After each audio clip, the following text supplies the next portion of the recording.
y tratar de contarles un poco acerca de la caracterización de la vegetación de la cuenca del río Chocancharaba. La provincia de Córdoba, así en general, cuenta con dos grandes dominios geomorfológicos, que son los cordones serranos, que corren de norte a sur, y las llanuras, toda la zona de llanuras. Toda esta región está inmersa en lo que conocemos desde el punto de vista de los recursos naturales como provincias biogeográficas, donde están representadas tres de ellas. La provincia chaqueña, que tiene que ver con todo lo que son los bosques y los cordones montañosos en general, la provincia de Comechingones, en el centro de los cordones montañosos, ya se incluye a todo lo que son los pastizales de alturas, y todo lo que se corresponde con la llanura a la provincia pampeana.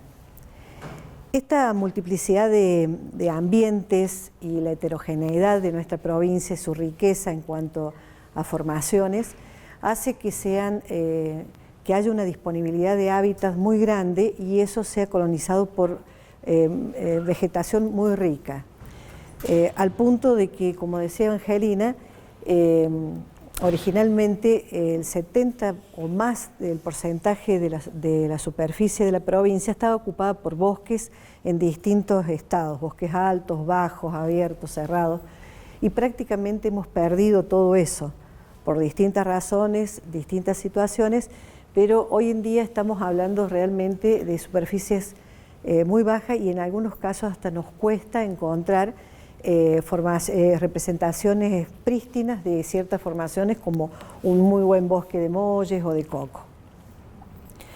En el medio de toda esa heterogeneidad ambiental y la gran diversidad que hay, nos encontramos con el objeto de interés y de trabajo que es de la jornada, que es toda la cuenca del río Chocancharaba. Esta cuenca la hemos dividido en tres tramos, que es la cuenca alta, caracterizada fundamentalmente por un sistema siguiendo un gradiente altitudinal, que es uno de los factores fundamentales para el desarrollo de la vegetación. Siguiendo este gradiente altitudinal, en los filos de los cerros nos encontramos con los pastizales de altura, ¿sí? Muy rico en cuanto a diversidad y muy importantes en cuanto a los servicios ambientales que prestan, como la captura de carbono. Luego le siguen los arbustales, que son una formación de árboles de bajo porte, arbustos, que no superan el 1,5 metros o 2 metros de altura. Y por último, al pedemonte, nos encontramos con los bosques chaqueños serranos, con ciertas particularidades, como pueden ser bosques de molle, bosques de coco, y toda la heterogeneidad y la gran diversidad que nos ofrece. En la cuenca media tenemos otra situación, perdonen, ¿no? Pero que nos presenta este tipo de ambiente. También bosques, pero bosques de llanura, donde acá, como todos conocemos, fundamentalmente los elementos primarios son los algarrobos. Y tenemos esta situación de bosques ribereños que acompañan a ríos, a arroyos, a los distintos cauces. Eso es un poco lo que se representa en la cuenca media, que es el sector digamos, más grande y donde está muy influenciada por los asentamientos urbanos. Y en la cuenca baja la situación es totalmente diferente, porque contamos, ¿no es cierto?, con ambientes de este tipo, por los mismos derrames del río, ¿no es cierto?, que nos ofrece sectores de humedales, mucho pastizal y apenas albardones, con bosquecillos de chañares o algún tipo de vegetación arbórea dispersa, salvo al sur oeste, compartido con otras provincias, que tenemos el bosque de Caldenal, que es hasta donde llega parte de lo que se representa en el espinal de la cuenca media. Bueno, estos cordones serranos, como les decía, ofrecen una diversidad muy importante. Voy a volver para mostrarles que responden a condiciones como son el factor altitudinal. Como nosotros podemos ver acá, el bosque asciende desde el pedemonte hasta determinadas alturas, para luego pasar a formar parte de formaciones como los arbustales, y en los cerros, en los filos de los cerros, se encuentran los pastizales de altura. Esto es una representación, digamos, de lo que es los cerros acá de Comechingones, a la altura de Alpacorra Altos, a la parte más austral del cordón serrano. Pero esto se representa en toda la provincia, o sea, todo el cordón se mantiene de esa forma. Lo que sí podemos ver que las formaciones de bosque o de arbustales o los pastizales no ocupan una superficie mucho más homogénea, se van presentando en forma de cinturón o de manchones. Con la misma degradación que tiene, es poco frecuente encontrarlos en muy buen estado de conservación, salvo en algunos lugares donde todavía pueden mantenerse. Bueno, en la zona de los pastizales, por ejemplo, tenemos una gran variabilidad, como les decía, pero caracterizado fundamentalmente por pastos, ¿sí? Pastos de todo tipo. Y en el caso de los arbustales, depende si son carquejales o depende el tipo de, si son romerillos, romeritos, depende del tipo de especies y las condiciones de humedad y desarrollo de suelo que puedan estar teniendo. Esta es una representación muy clara de lo que es el bosque de Molle, donde todavía hay algunos sectores en que están en muy buen estado, lo mismo que los cocos.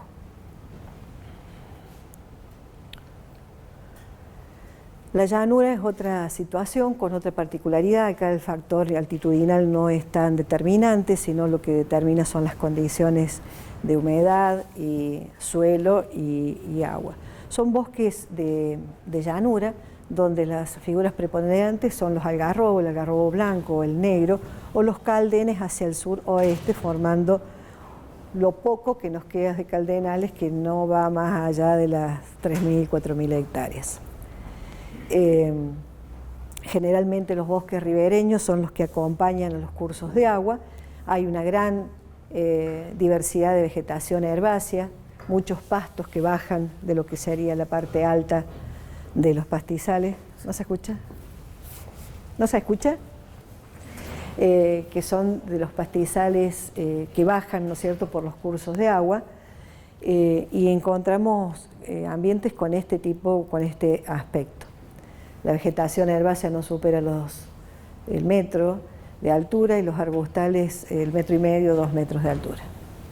Acá encontramos una serie, si bien a diferencia de lo que son los bosques de arriba, o sea, los bosques de altura de Molle y de coco, a la cuenca media, los bosques de algarrobo, estos comparten todas las acompañantes que son más conocidas por nosotros, como los chañares, los espinillos, los talas.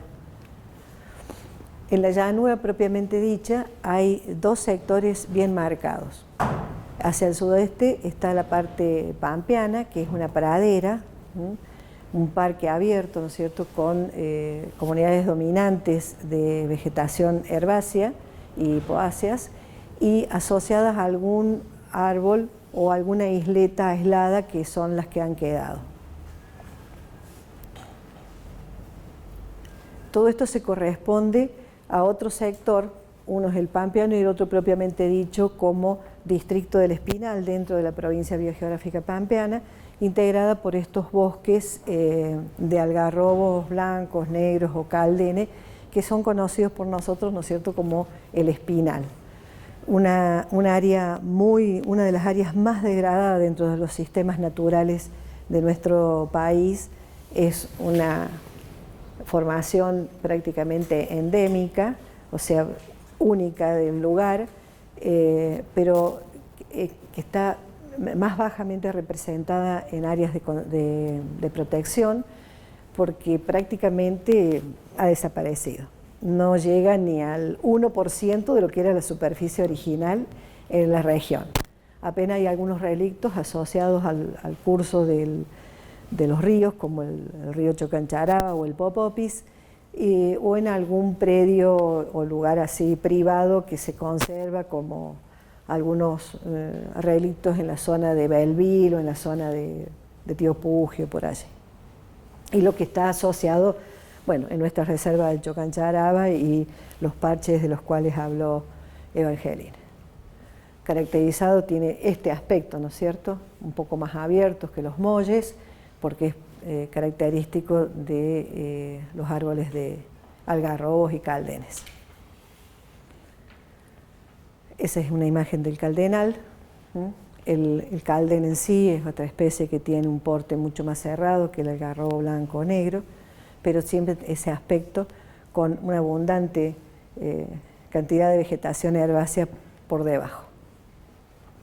El espinal, aparte de tener su bosque de llanura, tiene esto que forma parte de los ribereños, en donde acompaña a las formaciones de agua, ya sea las lagunas temporarias, permanentes, los derrames, los arroyos, con ese tipo de vegetación palustre y árboles como mucho chañar y algún que otro algarrobo acompañando a los cursos.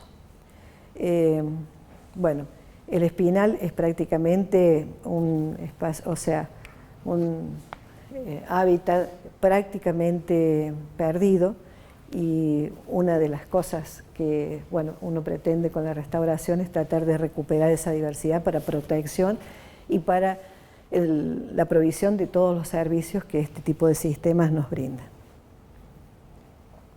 Bueno, volviendo a la cuenca del Chocancharaba, en Cuenca Alta, los pastizales, un poco hablando de cuáles serían las especies que podríamos estar o que hay antecedentes acerca de utilizar para la restauración de esa parte o para el enriquecimiento de lo que sería el corredor.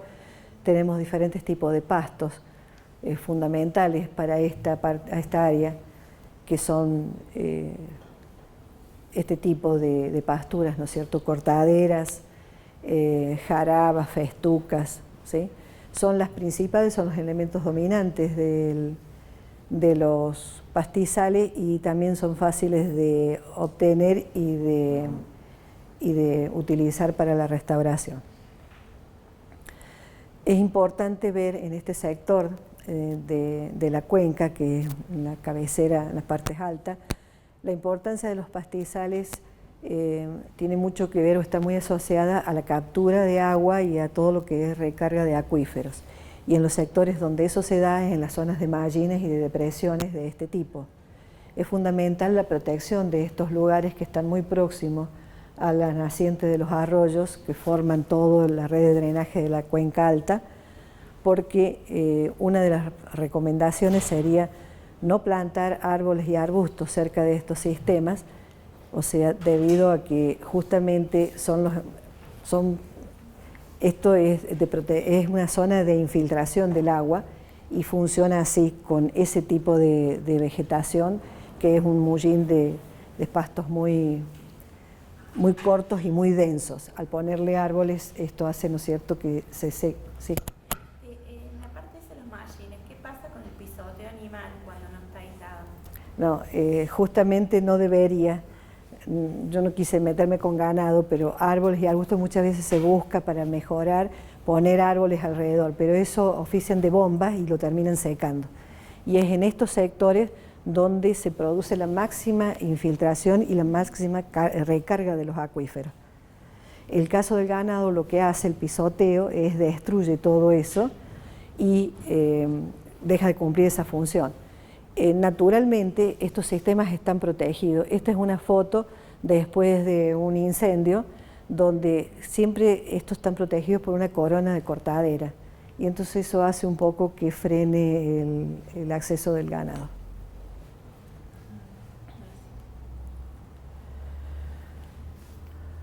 Bueno, bajando altitudinalmente le siguen los arbustales.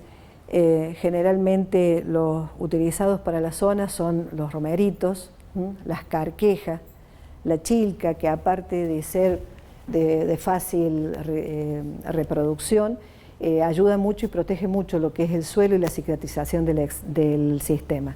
Ante cualquier tipo de alteración, ya sea desmonte, ganado o fuego, los primeros que arriban son cortaderas, por un lado, y chilcas, que enseguida colonizan y protegen todo lo que sea suelo. Después hay otras que también de fácil reproducción y obtención, que son las marcelas, las carquejillas y los póleos, que aportan mucha materia orgánica al suelo y van reiniciando todo lo que es la recuperación. El bosque abajo, si bien esos son los elementos primarios y a veces en el caso del coco es más difícil de reproducir y obtener, molle sí existe, están todas las acompañantes, como hablábamos de tala, chañares, que están contempladas dentro de la ley agroforestal y que son de fácil utilización para la recuperación de esos sistemas. Bueno, espinillos, tusca también está utilizada para la zona del Pedemonte, o sea, el bosque chaqueño serrano. Chañares, talas, que son de fácil obtención, reproducción y son de crecimiento mucho más rápido que a veces los molles.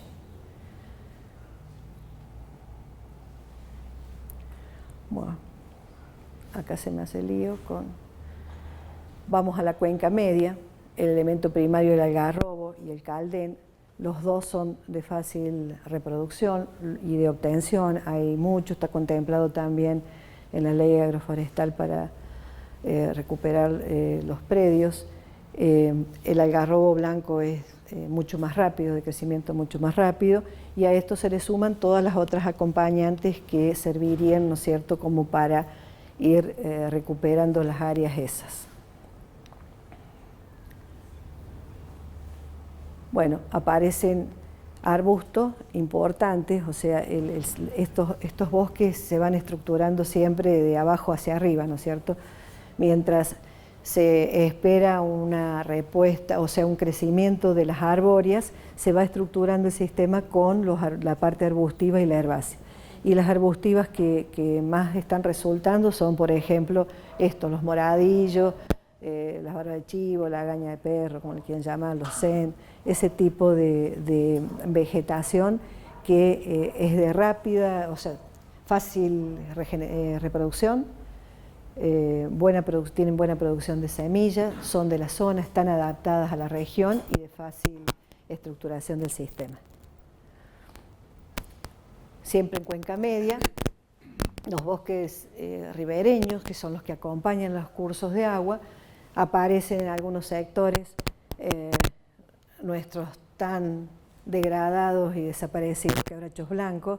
A pesar de eso, todavía tenemos alguna distribución acá en la cuenca de Chocancharaba, algunos pequeños bosquecitos que están muy degradados, pero todavía existen.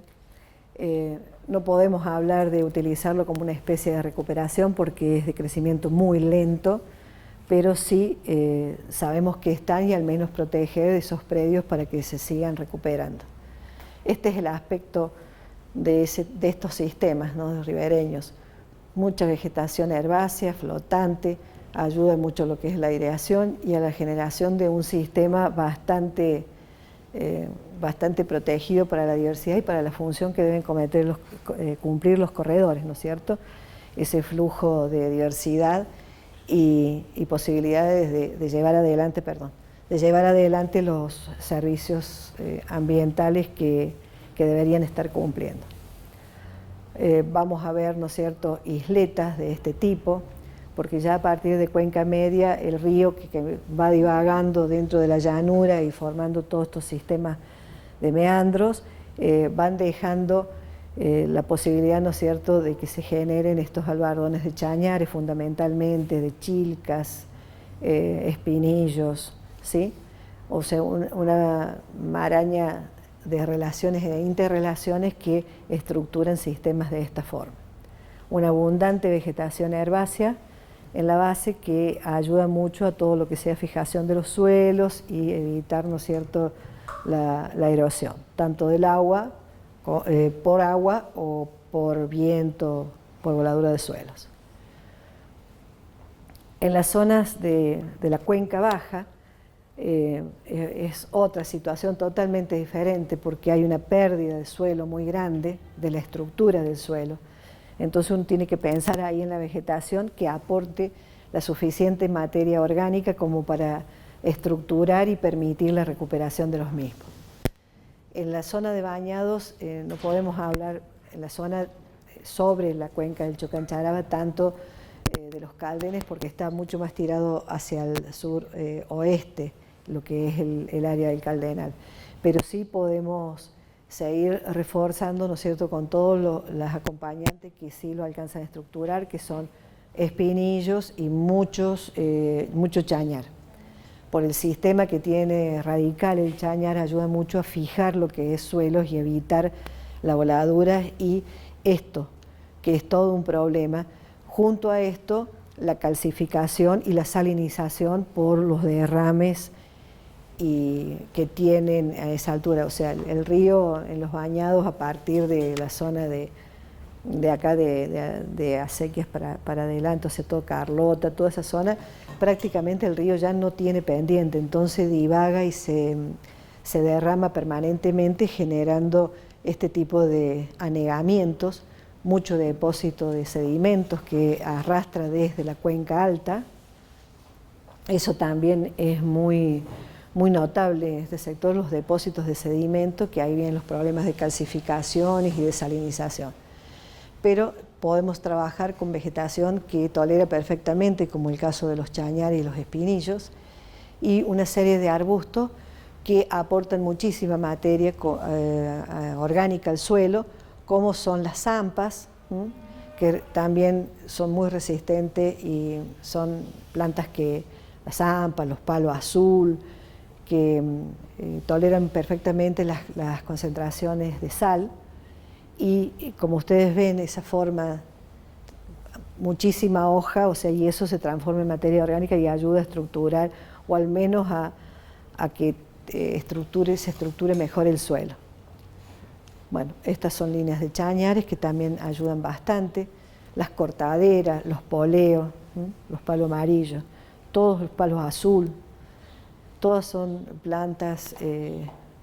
Acá hay que trabajar mucho con todo lo que es vegetación fundamentalmente herbácea y que aporta este tipo de estructura al suelo.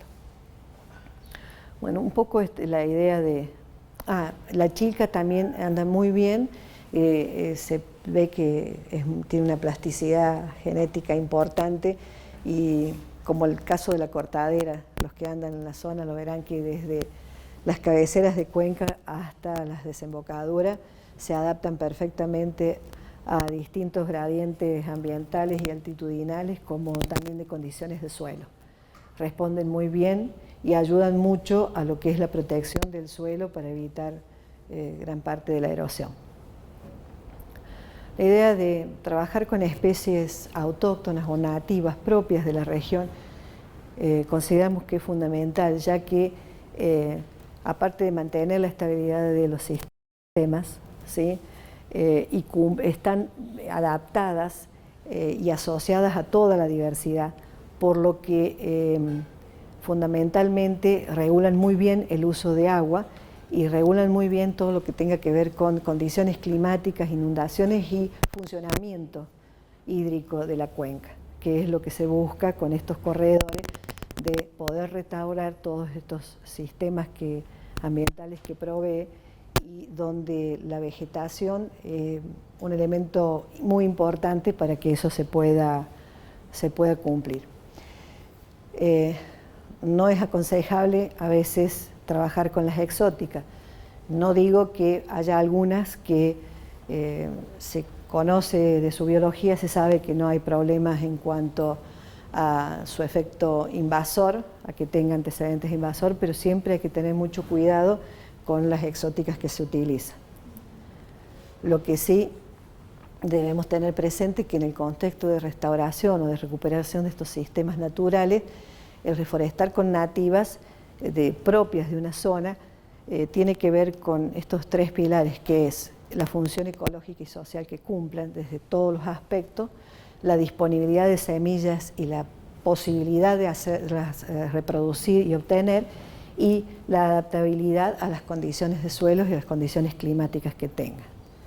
Por eso es que hacemos esta selección y abocamos a los antecedentes que se tienen sobre estas especies a la hora, ¿no es cierto?, de recuperar zonas o restaurar ambientes donde busquemos más allá de tener de vuelta la plantita de este tipo, de otro tipo, sino a abocar, ¿no es cierto?, a la función que tienen que cumplir estos corredores y para los cuales se está trabajando.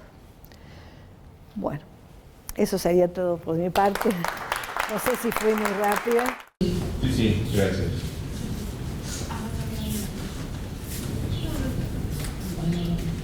Bueno, no, yo les quería preguntar si tienen información, si está medido, me parece que Antonia, el tema de las capturas de carbono en estas especies. Pienso en la chica, cortaderas, que son tan plásticas genéticamente. Eso. Hay algunos antecedentes, nosotros no trabajamos en eso, pero hay algunos antecedentes y los pastizales de alturas son parte de una formación mundial, que son los pastizales templados del mundo. Hay en Sudáfrica, en Norteamérica, y todos justamente están siendo muy protegidos, Brasil, por el hecho de la captura del carbono que tiene. Es muy importante, sobre todo la parte de pasturas.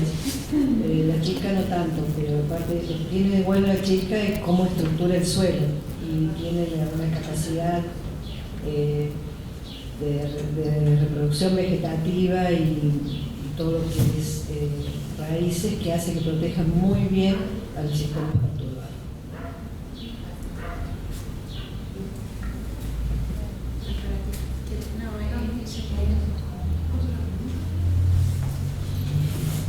Con respecto a los corredores terciarios, ¿cuánto sería más o menos tiene la superficie necesaria de corredores terciarios aproximada?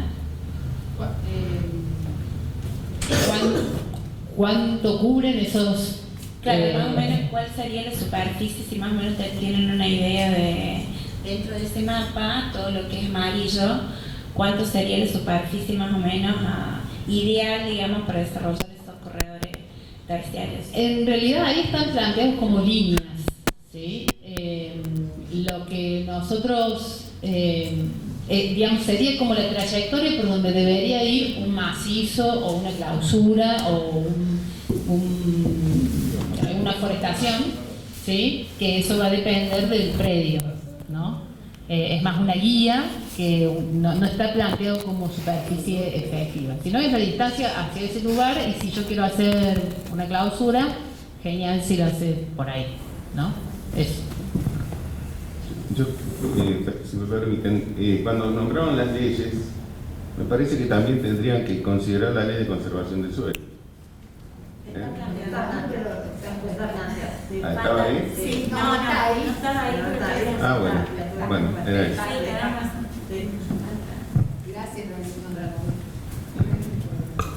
No, a modo de consulta y dos preguntas en la misma. Cuando ahí ustedes pusieron en la cuenca alta, media y baja, me llamó la atención, y es a modo de ver si nos ubicamos bien. En el área de mayor conservación que tiene la cuenca, vi esa semaforización inversa, que el rojo era lo muy bueno. Pregunta, ¿es la parte de la reserva Monte Alegre, es la zona de las acequias eso, esa parte roja o no? Pregunto. ¿En cuenca alta? No, en cuenca media. Sí. No, Monte Alegre está más abajo. Perdón. Sí. Bueno, el Monte Alegre está más abajo, está en la llanura, ¿no? Claro. Cerca de las acequias. Claro, y por eso me pareció ver, para ubicarme geográficamente, si esa era la parte que estaba como poco intervenida o no. No. No es esa. Monte Alegre es el Monte Alegre y cultivo. Sí, pero por eso lo tenías marcado como rojo. Como un esa zona. parche. Como un parche Decimos. bueno rojo, eso me pareció. No. Ninguno de esos, los dos parches, ya sé qué es.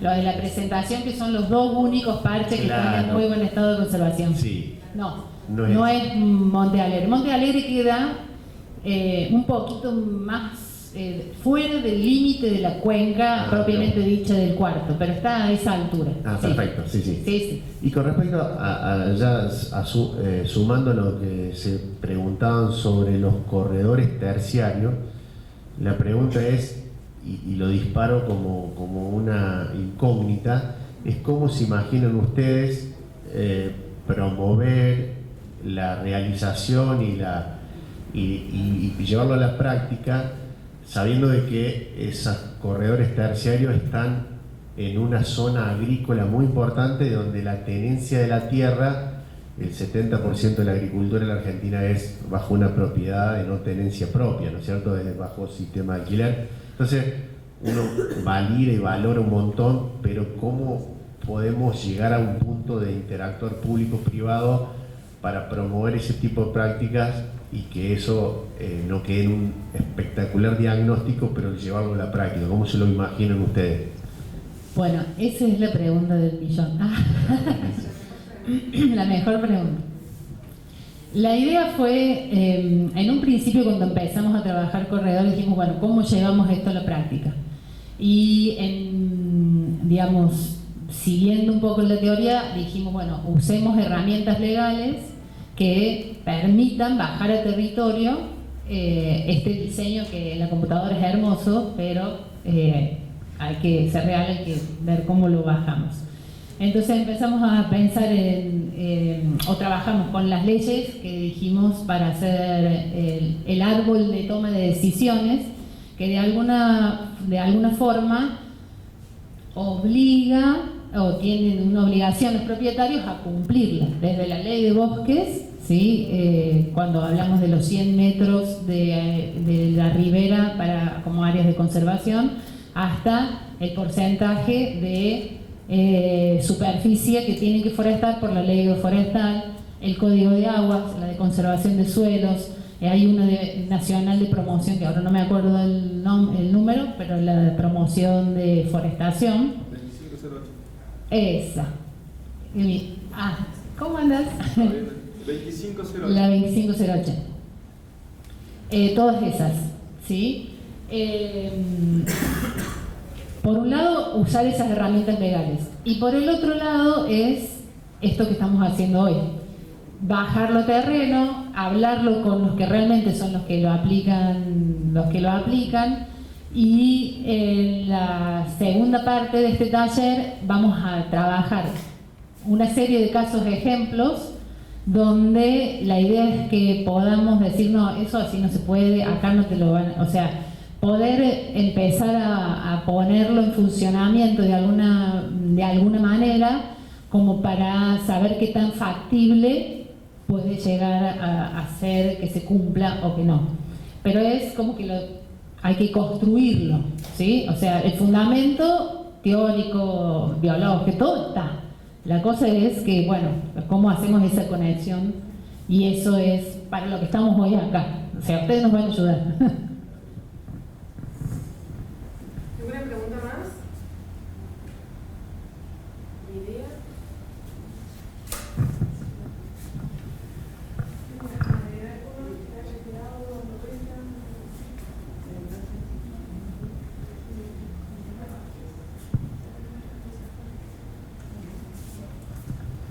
Bueno, les agradecemos un montón por estas disertaciones. Les pedimos que se queden un segundo, que les vamos a dar un presente a cada uno de los disertantes.